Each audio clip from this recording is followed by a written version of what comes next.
Welcome back to the Twinspires Racing Roundtable. I'm Ashley Anderson, back from a brief vacation in New York, where our resident New Yorker, Darren Zacali, filled in last week. So thank you, Darren. I'm back here with James Scully and Vance Hanson to talk a whole lot of news and top performers from the weekend. We'll be looking at the retirement of Dwayne Lukas following this weekend's past news.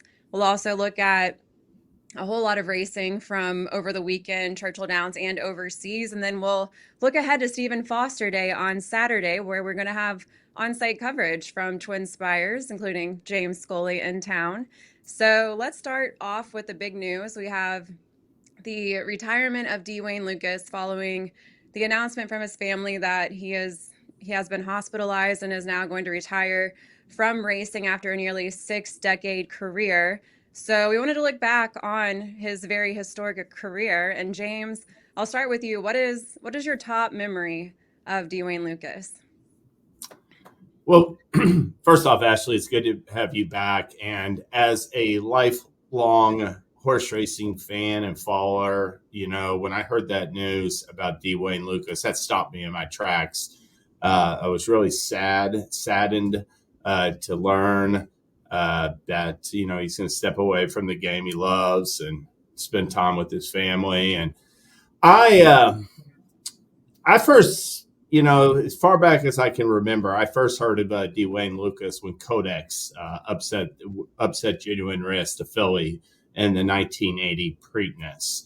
And that win came with some controversy, but I started going to Saratoga with my family in the early 80s.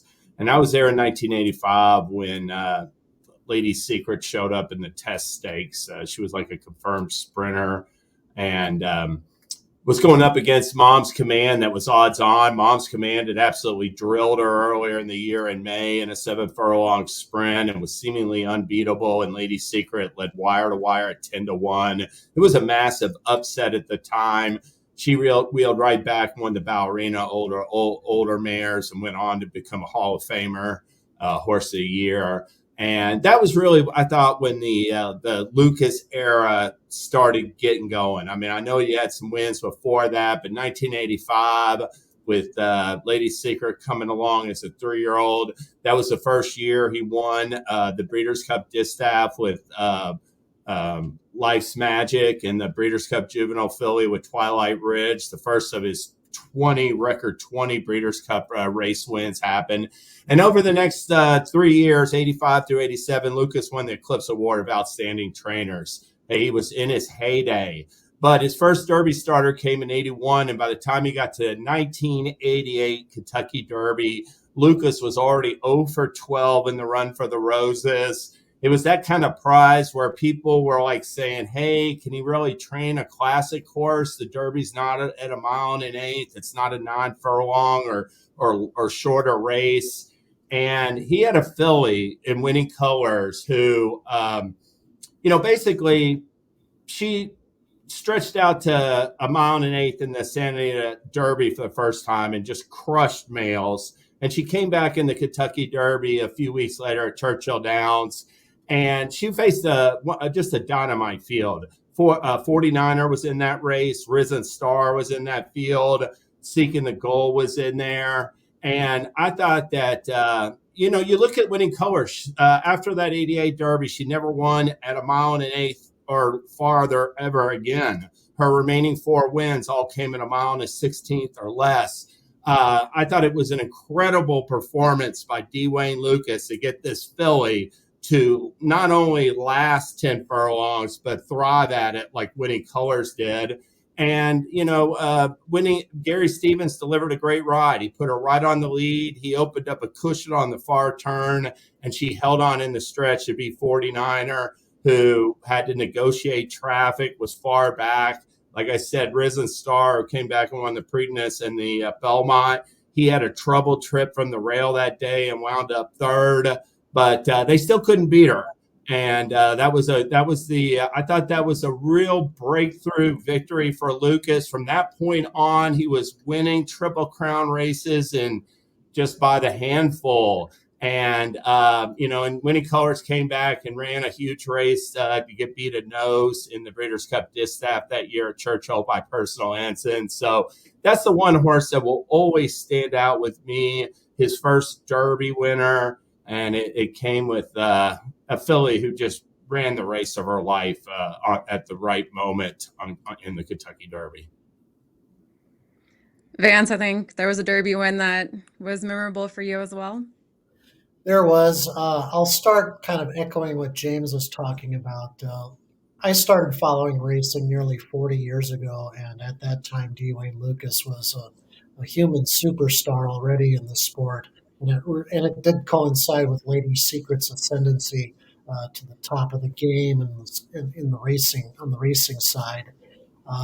So with Lucas stepping aside, racing's just not going to be the same without Dwayne out there talking to the media, participating in the big races. It's almost kind of like what farther generations back may have thought when Sonny Jim Fitzsimmons retired after 60 or 70 years on the turf. You just don't remember a time in racing where Dwayne Lucas wasn't involved in it. Unfortunately, we're at that point now going forward. The sport's just going to have a whole different look to it. But yeah, I would say the one horse of Wayne Lucas's that I rooted for the hardest of any that I can recall was Grindstone in the 1996 Kentucky Derby. I woke up that morning thinking there's only two horses that can possibly win this race. One is Unbridled Song, who was the early morning line favorite, but he was battling a foot bruise coming off two sensational wins. And then he had Grindstone was my other selection, and he was the obvious horse to bet in the race, in my opinion. He was going to be much better odds than Unbridled Song. Unfortunately, not as good as odds as he should have been because he was part of an entry with editor's notes. So I wound up getting about 5.5 to 1 on Grindstone. And he came just charging down the middle of the track and just beat Cavanier by a whisker. That was Bob Baffert's first Derby entry. Baffert wound up winning the next two and then went on to set a record number of Derby wins. But Grindstone just getting up in the nick of time under a terrific ride by Jerry Bailey. I just remember being in my living room at my house on the floor, pounding the carpet in front of the television, rooting Grindstone to get up, screaming at the top of my lungs. Thankfully, there was no one else in the house besides myself. But when the photo came up that he had won, I was elated. It was a terrific win, and that's a memory of Dwayne Lucas's training career I will always cherish and remember.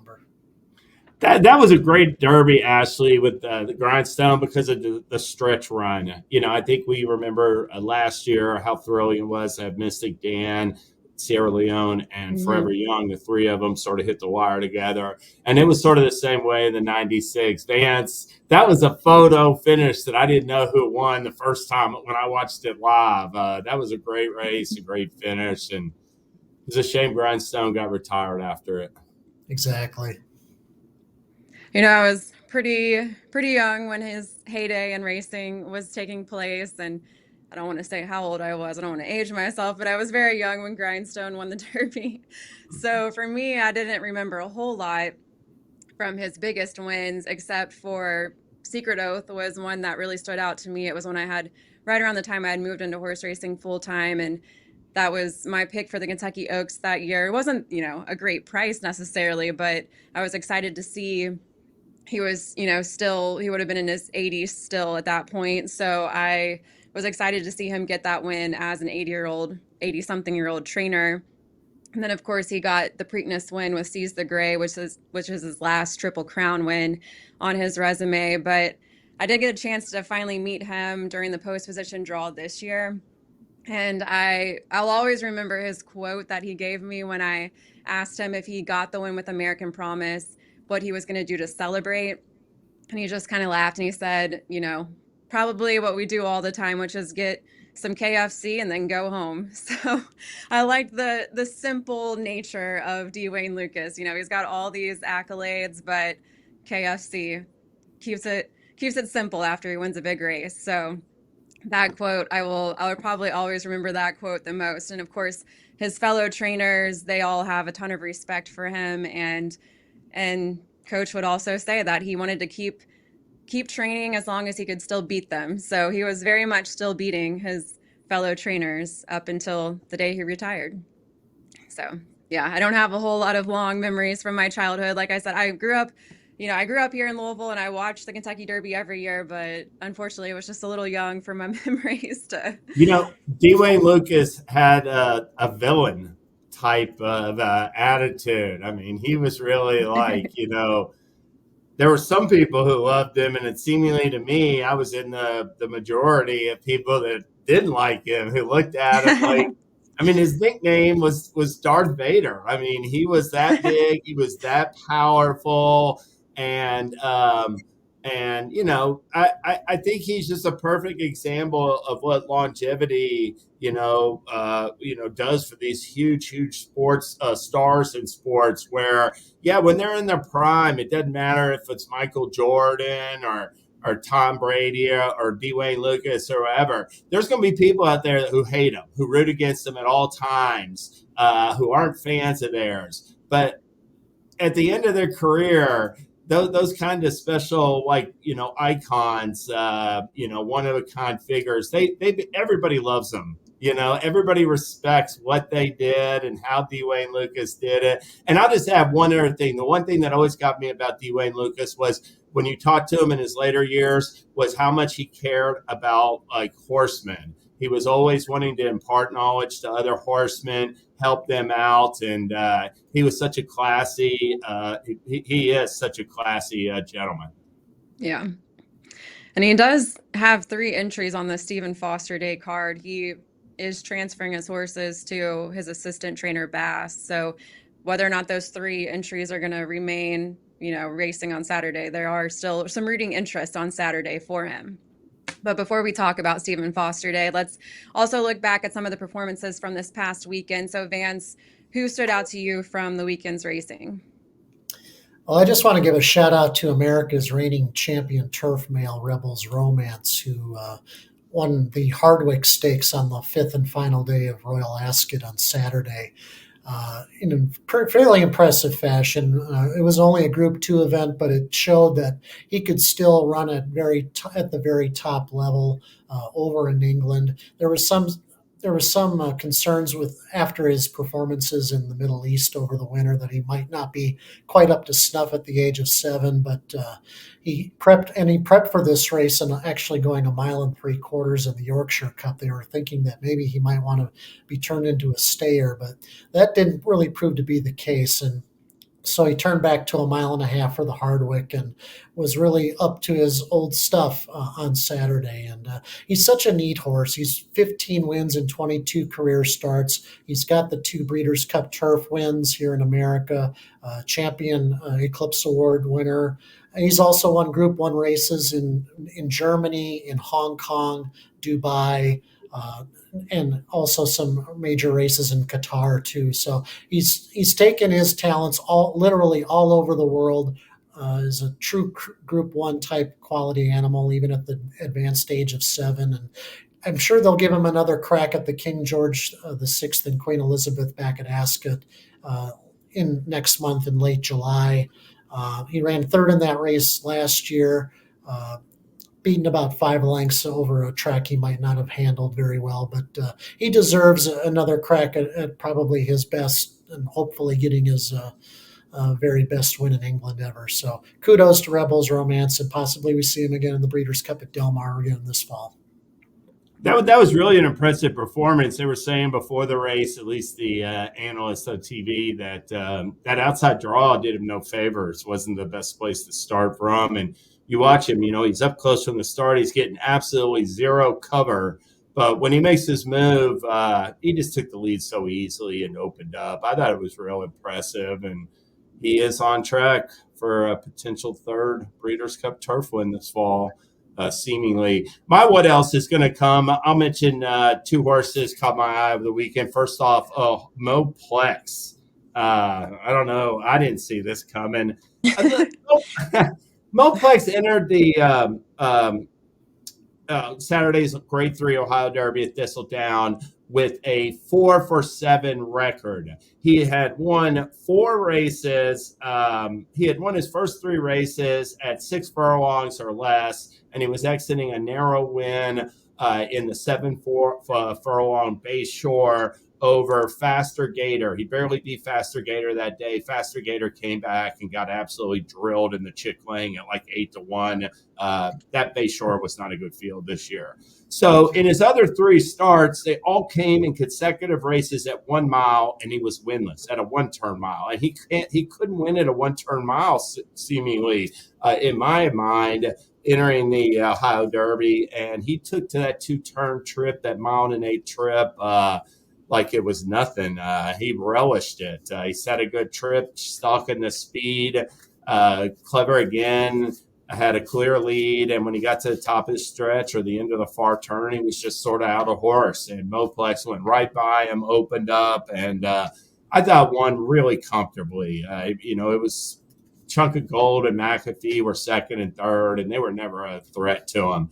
He is by complexity. In fact, he's the only U.S. graded stakes winner complexity is sired. He's the only 2-turn stakes winner, or at least non-minor 2-turn stakes winner that complexity is sire. Complexity was a 4th leading first year sire last year, but to me, really was throwing sprinters. And this Moplex really flatters him. Gives him like I said, a route winner. And, Moplex, I think, is getting some stamina from that female family. He's out of Uncle Mo mares. Uncle Mo sired Derby winner Nyquist. Second dam is Belmont winner Lemon Drop Kid. You see Ali Sheba, Wild Again.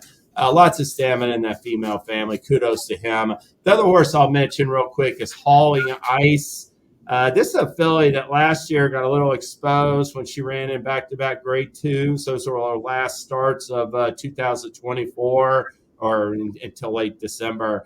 And she came back this year and is now, after a few starts early in the year, she's now reeled off 4 consecutive stakes wins. She won the Musical Romance Stakes on Sunday at Gulfstream over a good track by 3 1/4 lengths. She won a couple. She actually won the grade 3 Vagrancy 2 starts back at Aqueduct. So she's getting good right now for Safi Joseph, who won last year's Philly Mare Sprint with an upsetter and Soul the Angel. I believe Hall and Ice and Moplex were tied for the highest brisnet speed figures this past weekend with a 97, and that also ties the horse I'm going to talk about, Vava, who won the Grade 2 Chicago this past weekend at Churchill Downs during Downs After Dark. We're watching the replay here, and Vava sat right off the pace. It was a contested pace going right up there with a long shot, and then you had Claret Beret, who put on a good challenge on the stretch run that you're going to watch here. But Vava was looking to get back to the winner's circle since the Chicago from last year and had finished 3rd in the Ballerina following that win in the Chicago from last year, and then didn't really run her best race in the Breeders' Cup Filly and Mare Sprint and then the Derby City Distaff on Derby Day. She hit a sloppy track, didn't really seem to like it, but got a fast track on Saturday night, and then I thought looked, pretty professional winning that race. It was her second start of her 5-year-old season for Cherie DeVoe, and arguably could put herself in the mix a little bit with that female sprint division. Of course, you got Copian in there, though, who I think is still at the top of that list. But Vava, I thought, had a really good season last season and looks like she's rounding into top form again. Cherie DeVoe was very complimentary of her after this race. So I thought it was a great field altogether. You had Emery in there and you had Bright Work, who were graded stakes winners. And then Vava, of course, already had graded stakes wins to her resume, but now looking to be rounding a corner after not the best start on Derby Day. Xylos ran okay for 3rd. That Claire Beret is an up-and-coming filly for Safi Joseph. She ran really well at 2nd.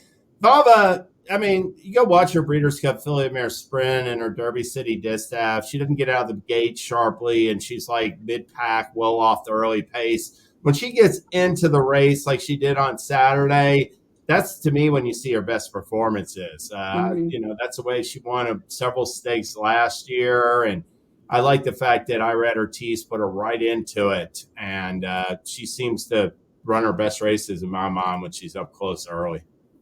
And her final time, it was 1:20.89. It was just slightly off the track record by Groupie Doll, who had a 1:20.44. So very fast finishing time for 7 furlongs. Well, let's round out the show talking about Stephen Foster Day. It's part of closing weekend at Churchill Downs. This is Saturday's 12 race card, and we have stakes finishing out the card starting in race 7, going through race 12. James, what are your early thoughts on this card? I think I like it. I think it has star power and some really good betting races in it. Obviously, the first race has the reigning horse of the year. After Torpedo Anna ran last in the La Troyenne and then went to a vet clinic for an examination.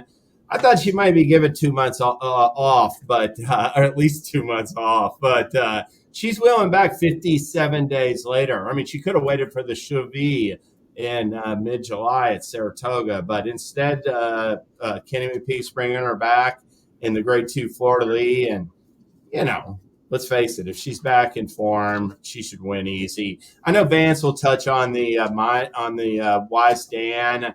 I'll just say in there, there's no chance we're going to see that same trip from Brilliant Birdie. And with him losing last time to Mercante, I'm pretty optimistic we're going to get a much better price than 9 to 5 too. So I'll give something away there, what I'm thinking. But in the Stephen Foster, I just wanted to hit on what a dynamite addition, 7-horse field. I think you got 6 really quality individuals. Sierra Leone and Mindframe off of the win, his comeback win in the Grade 1 Churchill Downs Sprint. I think they should, in my mind, I would have them as the top 2 betting choices come post time. And then, I know that First Mission's going to take money off of that Oaklawn handicap win. Mystic Dan is going to get that off of his length and a half win in the Grade 2 Blame. And Hit Show's coming off a win over Forever Young in the Dubai World Cup. I think those are your top 5 betting choices. That leaves Skippy Longstocking as the 6th betting choice in a 7-horse field. And I listen, I'll readily admit, I don't think all these performance metrics, they always line up perfectly. And, mile and a quarter races, which is such a small sample size, can be tricky numbers to put your faith in. But the fact remains, Skippy Longstocking has earned a bunch of triple-digit numbers in the past when he's on his game. He's earned figures at 105 and 107 in past starts. And he comes off a win in the Hollywood Gold Cup where he got a 108 number. 108 Brisnet speed rating. If you put your faith in that number or that he can deliver his best number, Skippy Longstocking is in with the chance in the Stephen Foster field. I think he's the clear value in the field. And even if I like somebody a little bit better come race day, he's the kind of horse that if I'm playing vertical exotics, he's going to be all over my tickets because I don't think he should be necessarily the 6th choice in any race, like a non-Breeders' Cup race, given how he looked last out. But you're going to get some value on him on Saturday. Vance, what are your thoughts? Do you want to focus in on the Brilliant Birdie matchup? Yeah, I was just going to talk about the Wise Dan in general. Of course, James just alluded to all the quality that we have in the Stephen Foster, but the Wise Dan came up a pretty solid race top to bottom also.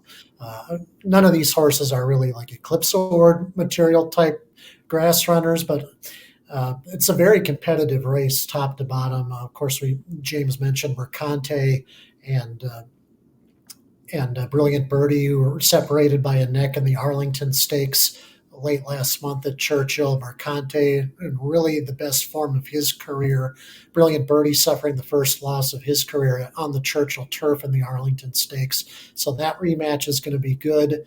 But there's at least 3 others that I think that are worth mentioning here. Fort Washington comes off of back-to-back Grade 3 wins in the Canadian turf and the dinner party at Pimlico. Mi Hermano Ramon is a capable California shipper who just lost the Shoemaker Mile by a neck. And then I wouldn't sleep on Taking Candy even for Cherie DeVaux. He won the Fairground Stakes back in mid-February and then came back off of a long layoff in the Turf Classic on Derby Day, and kind of got roughed around a little bit early on, then faded late to finish 10th, I believe. But he's a much better horse than he showed on that card. So that's 5 legitimate horses there. Then if you even want to go deeper, Laganos and I think it was Event Detail finished third and fourth, beaten less than 2 lengths in the Arlington Stakes to Mercante and Brilliant Birdie. So this is a very good quality race, good betting race, and it's one that you shouldn't pass up. Looking ahead to the Stephen Foster. Yeah, a lot of these, I feel like all these stakes races came up with very deep fields, competitive fields, even if they're not necessarily the largest field, some of them, but just head to head a lot. I don't see a clear cut winner necessarily in any of the stakes races. I haven't done all of my handicapping, but I don't feel like I have a clear cut winner in any of them yet, any singles at least in any of these races. I will talk about the finale to the American Derby, which I thought came up interesting. There's a couple of runners. First of all, Reagan's Wit, who was on my radar early on in his career, was just beating a neck to Zulu Kingdom in the Columbia at Tampa Bay Downs in March. And this is a 3-year-old for Cherie DeVoe, who won the James W. Murphy last out at Pimlico, was 4th in the Grade 3 Transylvania to test score at Keeneland it was a very rainy weekend in that particular race, I remember. But I think Reagan's Wit is one to certainly keep your eye on, but there's not a lot of speed either. And Reagan's Wit is one that comes off the pace. But I wanted to note, too, we have Flying Mohawk coming back from the Derby and now switching back to turf. Tried the dirt in the Kentucky Derby, finished a very distant 18th of 19 runners that day. And then you also have Tistastic, who won the twinspires.com Louisiana Derby at Fairgrounds in March. And this was a horse who I kind of always, heading into that Louisiana Derby, I was thinking this horse seemed to do better on turf and really wasn't doing necessarily well on the dirt until he got that win in the Louisiana Derby. And then I tried to play him as a long shot in the Derby. I played Sovereignty too, but threw in Tistastic as a long shot in case, and just didn't take well to that sloppy track, I don't think, and had some traffic trouble too. But now we're seeing Tistastic go back to the turf, so I'm curious to see how that works out, because he is 2 for 2 on the turf and won the Juvenile Mile at Kentucky Downs last September. But aside from that, we have Minaret Station for Will Walden, who is coming off a win as a huge long shot in the Grade 2 Bourbon at Keeneland, which was last October, so also coming off a lengthy layoff. But I thought this came up a really interesting race, and especially having those 2 Derby runners coming back and switching to turf. I'm curious to see how that goes, because it did seem like Flying Mohawk, that was a little experimental in the Kentucky Derby, and now going back to the surface that is probably preferred for Flying Mohawk. And then Tistastic, who I think is very versatile, but maybe will turn out to be best on the turf as well. I think of the 3 main contenders that you rattled off, Reagan's Wit, Flying Mohawk, and Tistastic. Flying Mohawk has way more tactical ability than the other 2. But I do think it's interesting that Mark Glatt, there's a piece, I think it's like I saw, where he's got all these runners coming in this weekend for stakes. Yeah. But this Freedom's Not Free is not only coming off back-to-back front-running stakes victories, but he was even money in like 4 to 5 in those races. So yeah, he's looking to be in. I mean, I look at him, yeah, and I put a check mark next to his name, like for contender. Yeah, I had that noted, that since it seems like all the true early speed is on the outside, but of the early speed, it seems like Freedom's Not Free is probably that top contender. You've got Giacoso has gone toward the front in the past, but Anagata is also one that might try to go to the early lead, but really there's not any true front runners in this field that I'm seeing. Except, I mean, Freedom's Not Free looks like the one that probably will get that early lead and could just have it his own way. Just a matter of whether he's good enough. You know, it's hard to gauge those Southern California stakes nowadays, just because you just don't know if there's any quality or depth sometimes in them. Yeah, it was at least those listed. Yeah, at least the listed stakes. He's coming off back-to-back listed stakes. All right. Well, I think that's all the time we have today for the Racing Roundtable. Again, James and I will be at Churchill Downs on Saturday to cover the Stephen Foster Day card, and we'll have other previews come in with trainer interviews earlier in the week to preview the Stephen Foster Day card. So check that out on our social channels, and we will be back next Tuesday to recap Stephen Foster Day and other stakes racing across the country.